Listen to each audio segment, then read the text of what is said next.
Assalamualaikum warahmatullahi wabarakatuh. Kali ini kita bahas mengenai domisili. Ya, apa kaitannya domisili dengan subjek hukum misalnya? Tentu sangat berkaitan sekali karena untuk menentukan kedudukan atau di mana seseorang akan dapat dihubungi itu berkaitan dengan domisili. Apa itu domisili? Domisili itu adalah tempat di mana seseorang dianggap senantiasa selalu ada, selalu hadir untuk melaksanakan hak-haknya, ya, dan untuk menunaikan kewajiban-kewajibannya.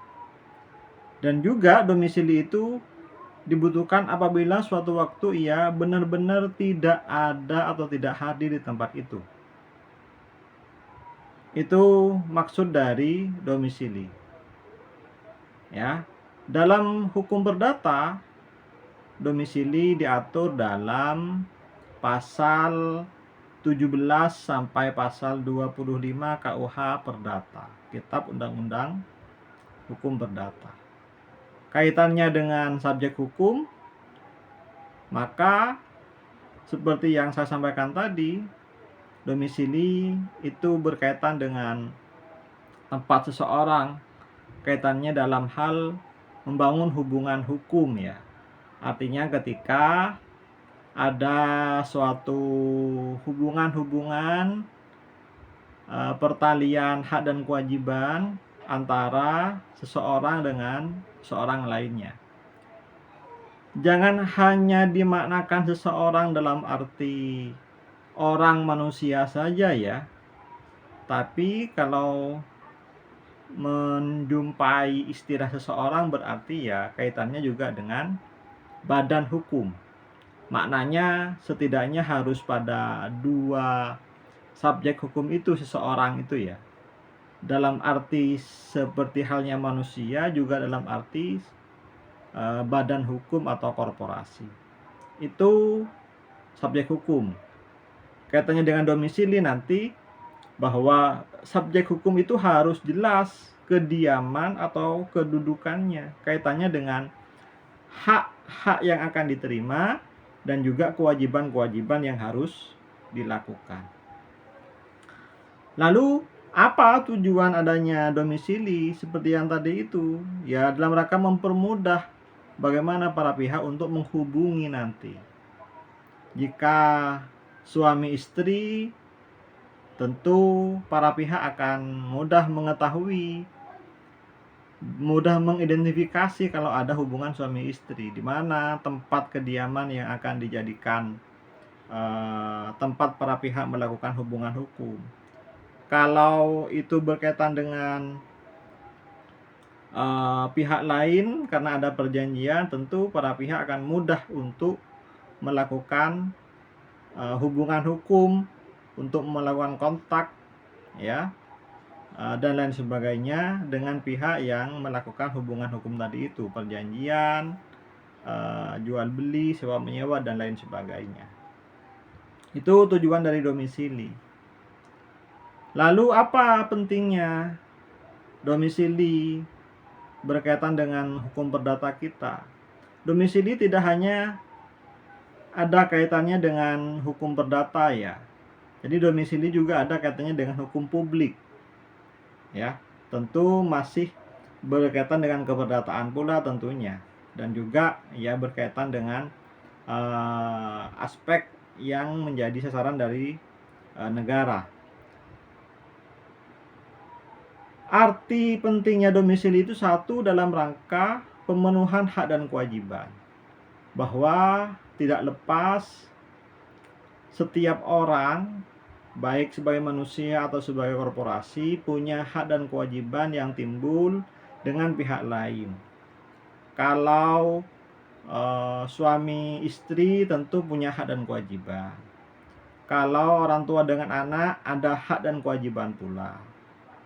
Kalau berkaitan dengan perikatan dengan pihak lain, tentu juga ada hak dan kewajiban. Maka domisili tentu akan sangat penting dalam pemenuhan hak dan kewajiban itu, di mana seseorang akan dituntut kewajibannya, dan di mana seseorang harus melakukan kewajiban, dan di mana seseorang harus dipenuhi hak-haknya. Itu pertama, ya, pemenuhan hak dan kewajiban. Yang kedua, domisili itu berkaitan dengan penentuan status hukum. Ya, kalau misalnya nanti ada perkawinan, jadi status istri itu posisinya di mana? Domisili istri itu ada di mana? Atau status suami itu domisilinya di mana? Itu kan statusnya nanti. Anak itu juga status, ya, status orang yang belum dewasa gitu ya. Anak-anak dari hubungan perkawinan itu nanti statusnya di mana dalam hal domisili tempat tinggalnya. Apakah bisa menentukan tempat tinggal sendiri atau bagaimana? Kalau ternyata kemudian ada di antara manusia atau di antara kita, ya, orang-orang itu ternyata belum cakap, atau karena dalam pengampuan, di bawah pengampuan, bagaimana statusnya dalam hal ini domisilinya, nanti akan dijelaskan. Berkaitan pula dengan urusan pengadilan. Kalau ada gugat menggugat dalam hukum acara perdata itu, ya, ada harus memperhatikan domisilinya. Mau menggugat di mana itu berkaitan dengan domisili dari penggugat dan tergugat. Maka bukan hanya menggugat itu bukan hanya orangnya saja yang digugat, tapi pengadilan, tempat di mana pengadilan itu digugat, ya, tempat orang itu akan digugat itu menentukan pada domisili para pihaknya. Karena pengadilan itu dibatasi dengan dibatasi dengan kompetensi relatif namanya, ya, kompetensi ruang lingkup atau yurisdiksi, ya, wilayah hukum pengadilannya. Jadi kalau dia berada di Kabupaten Surabaya atau di Kota Surabaya, dan satu pihak lainnya lagi misalkan ada di Kabupaten Kota Gresik misalnya, maka itu kan urusannya nanti kalau ada gugat menggugat harus kemana melakukan gugatan. Itu pentingnya nanti domisili berkaitan dengan urusan peradilan ketika terjadi perselisihan sengketa, perselisihan beda pendapat di antara beberapa pihak, ya, mengenai suatu objek tertentu. Itulah kemudian domisili sangat berarti dalam kehidupan kita, ya, kehidupan manusia ini sebagai subjek hukum, termasuk bagi badan hukum. Apa saja jenis domisili? Nah, setidaknya ada ada 4 jenis domisili ditinjau dari peristiwa hukum. Apa peristiwa hukum itu? Suatu kejadian yang menimbulkan akibat hukum. Ya, kalau ada kejadian yang menimbulkan hukum itu namanya peristiwa hukum. Tidak semua kejadian itu peristiwa hukum. Jadi hanya yang nanti memiliki dampak hukum saja yang disebut dengan peristiwa hukum. Yang pertama ditinjau dari tempat tinggal yuridis. Tempat tinggal yuridis itu adalah tempat tinggal di mana karena peristiwa hukum seperti kelahiran atau mutasi atau perpindahan, ya.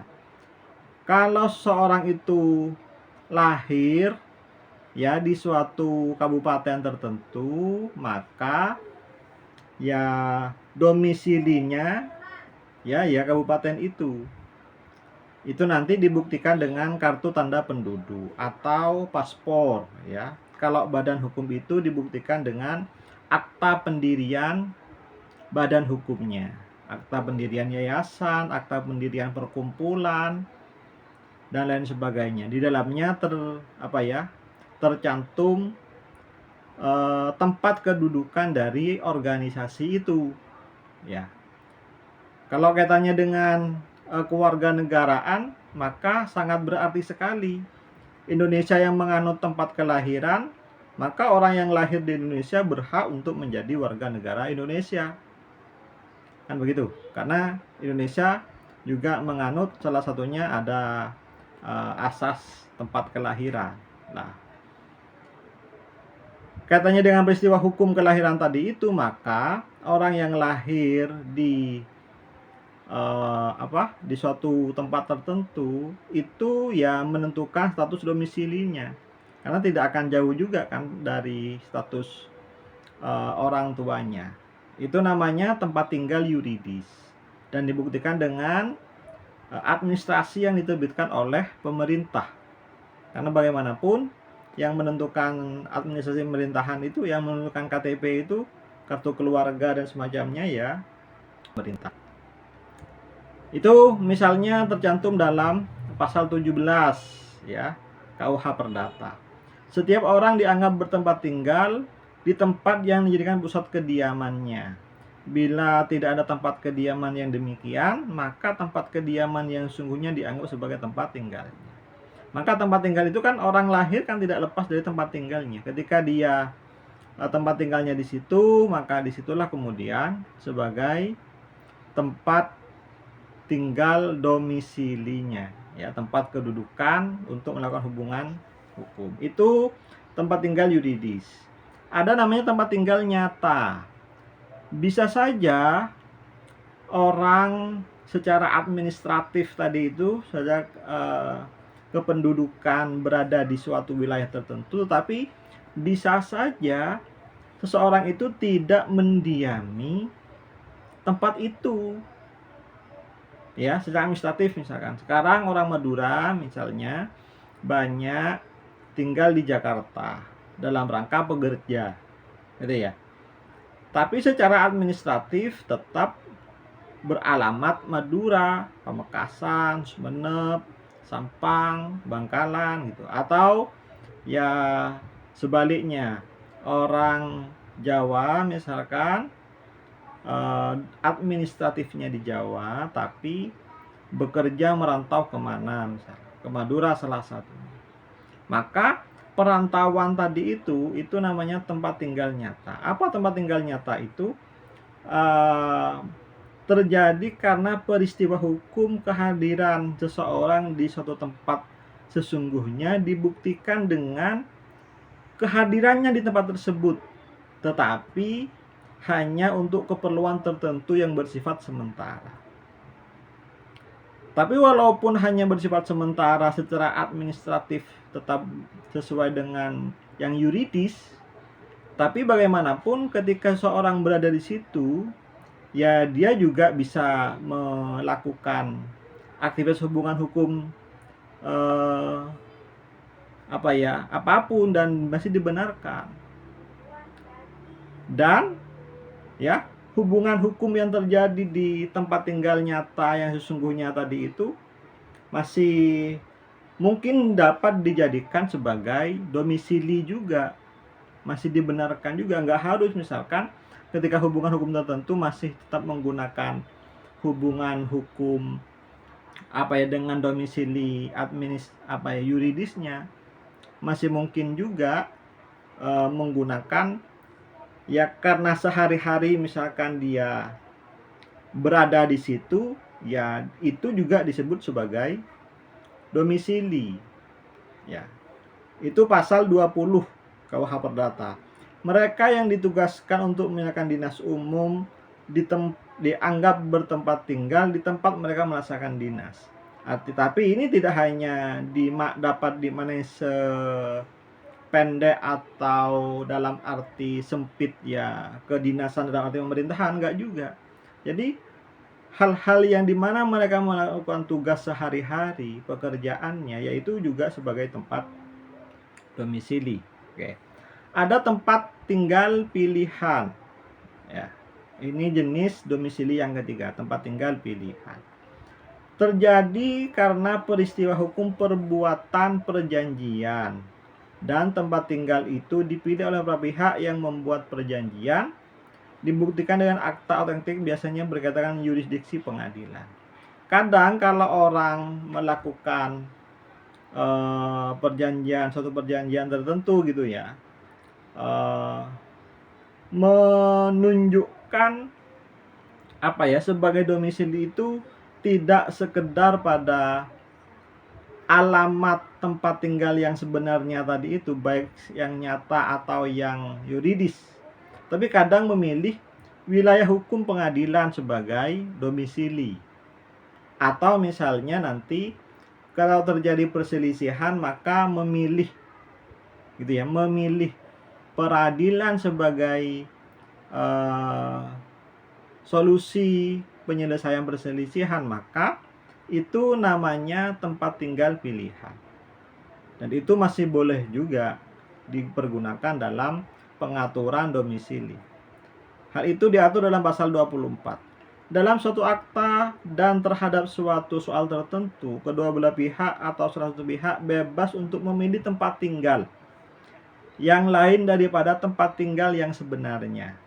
Pemilihan itu dapat dilakukan secara mutlak, bahkan sampai meliputi pelaksanaan putusan hakim, atau dapat dibatasi sedemikian rupa sebagaimana dikehendaki oleh kedua belah pihak atau salah satu pihak. Ya, artinya bahwa ketika terjadi hal-hal tertentu, misalnya ya boleh kemudian menentukan suatu wilayah hukum lain daripada tempat tinggal yang benarnya. Ketika Indonesia misalnya melakukan perikatan dengan PT Freeport salah satunya, gitu ya. Maka menentukan domisilinya, walaupun domisilinya adalah negara dan negara, Amerika dan Indonesia, tetapi kemudian menentukan letak penyelesaian sengketanya justru tidak berada pada di antara salah satu negara ini, menunjuk negara lain sebagai tempat, misalnya dalam rangka penyelesaian sengketa. Ya itu boleh-boleh saja. Itu namanya tempat tinggal pilihan. Ada tempat tinggal ikutan. Tempat tinggal ikutan itu terjadi karena peristiwa hukum yang menciptakan keadaan status hukum seseorang yang ditentukan oleh undang-undang. Oke. Kalau tadi itu tempat tinggal yang secara hukum itu memang melekat pada seseorang, tetapi ada saja status hukum seseorang itu menentukan lain. Ya, apa pertama? Perkawinan. Pertama, tempat tinggal istri sama dengan tempat tinggal suami. Itu diatur dalam pasal 21 KUH Perdata. Atau bisa dicek juga dalam Undang-Undang Perkawinan pasal 32. Kalau dalam pasal 32 itu tempat tinggal istri mengikuti tempat tinggal suami. Nah, artinya bahwa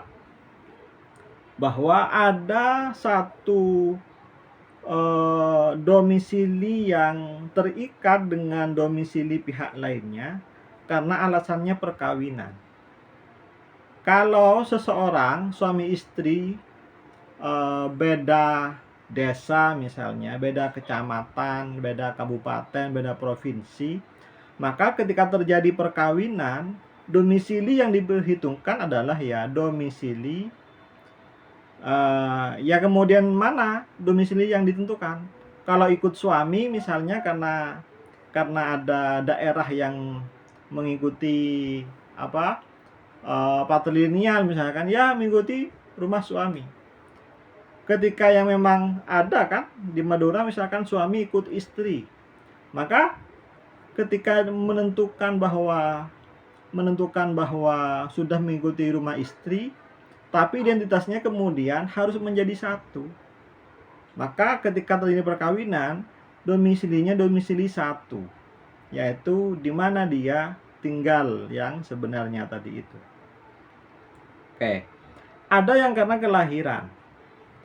Apa kelahiran itu? Anak mengikuti orang tua. Itu juga ada diatur dalam pasal 21 KUH Perdata. Kalau dalam Undang-Undang Perkawinan itu pasal 47.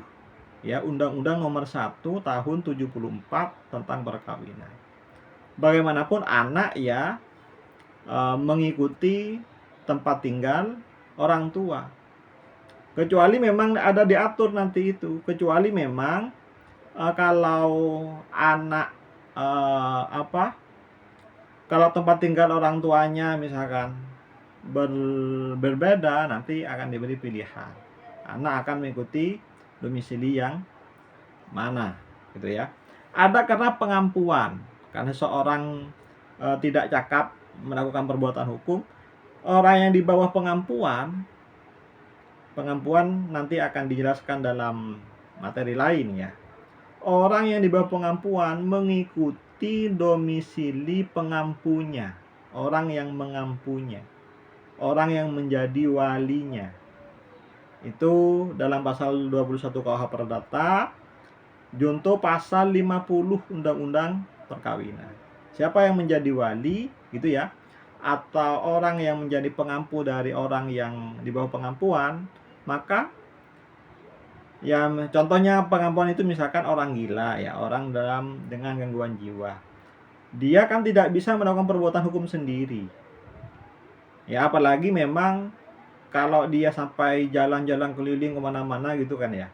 Maka perbuatan yang dilakukan oleh walinya, oleh pengampunya atas nama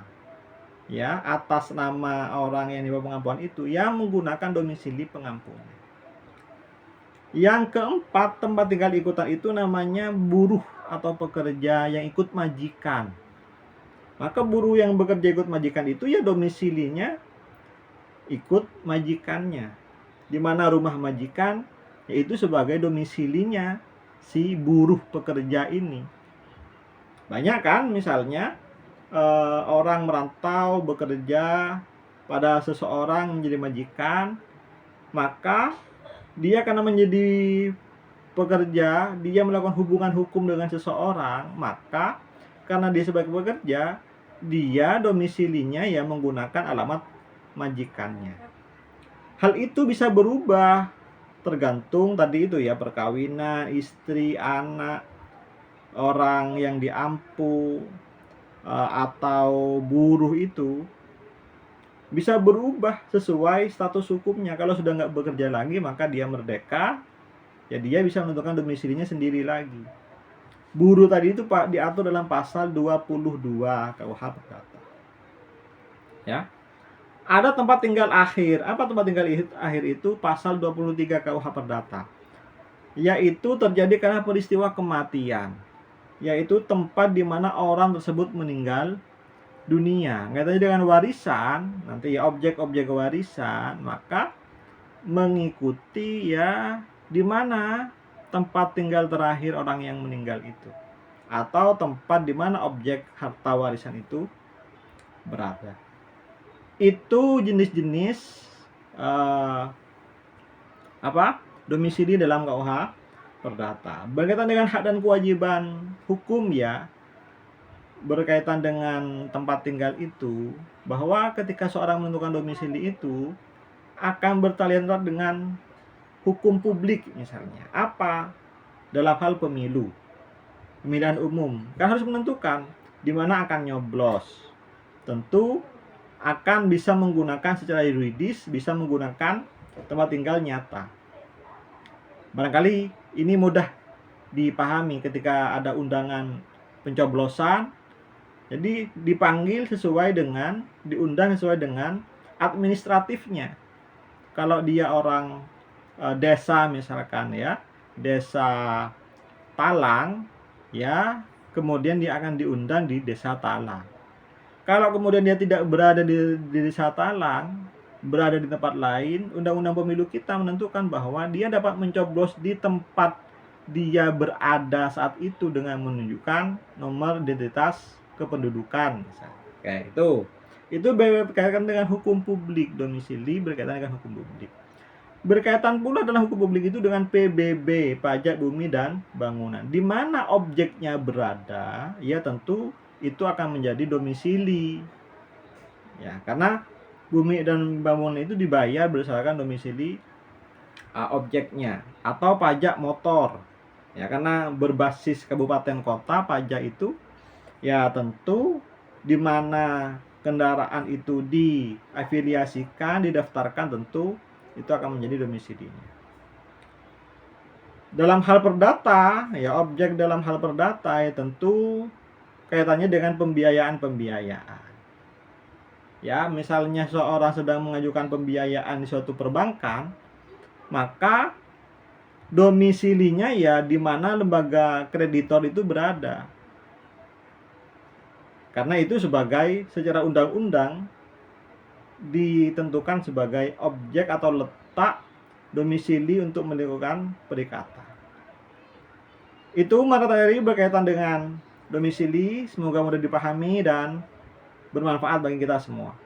Ya.